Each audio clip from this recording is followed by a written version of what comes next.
Hello everyone, নতুন একটা ব্লগে তোমাদের সবাইকে স্বাগত। আজকে হচ্ছে বৃহস্পতিবার আর এখন বাজে রাত প্রায় 9:30। তো আমরা যাব আজকে দীঘায়। তো দীঘার বাস ছাড়বে হচ্ছে 10টায়। আমরা এই যে বেরিয়ে পড়েছি, অনেকক্ষণ দাঁড়িয়েছিলাম বাসের জন্য। বাস ছাড়বে হচ্ছে শ্রীরামপুর থেকে।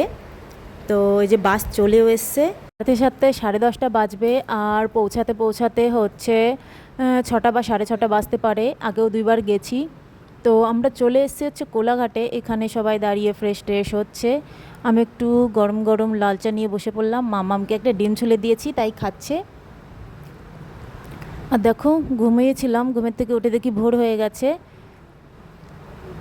চলে এসেছি আমরা হোটেলে। এখন সবাই দেখো বাইরে দাঁড়িয়ে আছে রুমের জন্য। রুম ঠিক হবে, তারপরে রুমের মধ্যে আমরা সবাই যাব। এই যে আমাদের লাগেজ, দিলেই রুমে চলে যাব।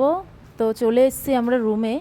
এখন একটু ব্রাশ ট্রাশ করে ফ্রেশ হব, তারপরে বাইরে বেরোবো। বাইরে বৃষ্টি হচ্ছে।